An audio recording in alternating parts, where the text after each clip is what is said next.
আসসালামু আলাইকুম ভিউয়ার্স, আপনারা সবাই কেমন আছেন? আজকের পর্বে আপনাদের সঙ্গে শেয়ার করব খুবই মজাদার লোটে মাছ ভুনা। তাহলে চলেন আপনাদের সঙ্গে পুরো রেসিপিটা শেয়ার করি। প্রথমে আমি কিছু লোটে মাছ নিয়েছি। মাছটাকে ভালো করে কেটে পরিষ্কার করে ধুয়ে নিয়েছি। আমি একটা প্যান নিয়েছি, প্যানে দিয়ে দিচ্ছি পরিমাণ মতো একটু তেল, আর দিচ্ছি আমি 3-4টা পেঁয়াজ কুচি, আর দিচ্ছি আমি 5-6টা কাঁচামরিচ 2 ফালি করে কেটে নিয়েছি। এখন আমি পেঁয়াজ ও মরিচটাকে হালকা একটু গোল্ডেন কালার করব।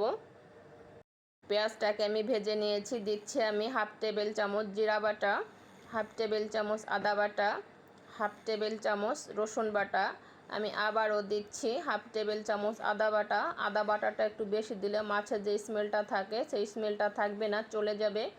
1 টেবিল চামচ পেঁয়াজ বাটা, 1/2 টেবিল চামচ হলুদের গুঁড়া, 1/2 টেবিল চামচ মরিচের গুঁড়া। মরিচের গুঁড়াটা আমি একটু কম দিচ্ছি, কারণ কাঁচা মরিচ ব্যবহার করতেছি, এজন্য দিচ্ছি আমি 1/2 টেবিল চামচ লবণ। লবণটা স্বাদ অনুযায়ী আপনারা দেবেন। এখন আমি তেলের সঙ্গে মশলাটাকে ভালো করে একটু কষিয়ে নিব। মশলাটাকে ভালো করে একটু কষিয়ে নিলে কাঁচা গন্ধটা থাকবে না, ফ্লেভার ভালো আসবে।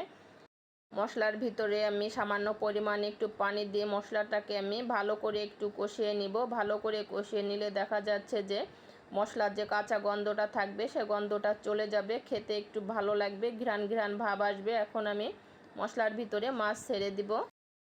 মাছে আমি হলুদ ও একটু লবণ দিয়ে ভালো করে মেখে নিয়েছি। এখন আমি মশলার ভিতরে মাছটাকে ছেড়ে দিয়ে ভালো করে একটু কষিয়ে নিব। মাছটাকে ভালো করে একটু কষিয়ে নিলে দেখা যাচ্ছে যে মাছটা ফ্লেভার ভালো আসবে, খেতেও ভালো লাগবে, ঘ্রাণ ঘ্রাণ ভাব আসবে। দেখতেই পাচ্ছেন আমি মাছটাকে ভালো করে একটু কষিয়ে নিয়েছি। এখন আমি দিচ্ছি 1/2 কেজি পরিমাণ পানি। মাছের ভিতরে পানি দিয়ে একটু নাড়াচাড়া দিয়ে ঢাকনা দিয়ে ঢেকে দিব। আমি মাছটাকে 10 মিনিটের মতো জ্বালিয়ে নিব। আমি মাছের ভিতরে আর পানি অ্যাড করব না। আপনারা আমার রেসিপিটা ফলো করে এভাবে লোটে মাছ ভুনা করে নিতে পারেন, দেখবেন খেতে অনেকটা লোভনীয় হয়। দেখলেন তো কত সহজে আমি লোটে মাছ ভুনা করে নিলাম। রেসিপিটা কেমন লেগেছে ভালো লাগলে কমেন্ট করে জানাবেন, বেশি বেশি করে শেয়ার করবেন, লাইক করবেন, আর আমার চ্যানেলটিকে সাবস্ক্রাইব করবেন, অবশ্যই পাশে থাকবেন। আল্লাহ হাফেজ।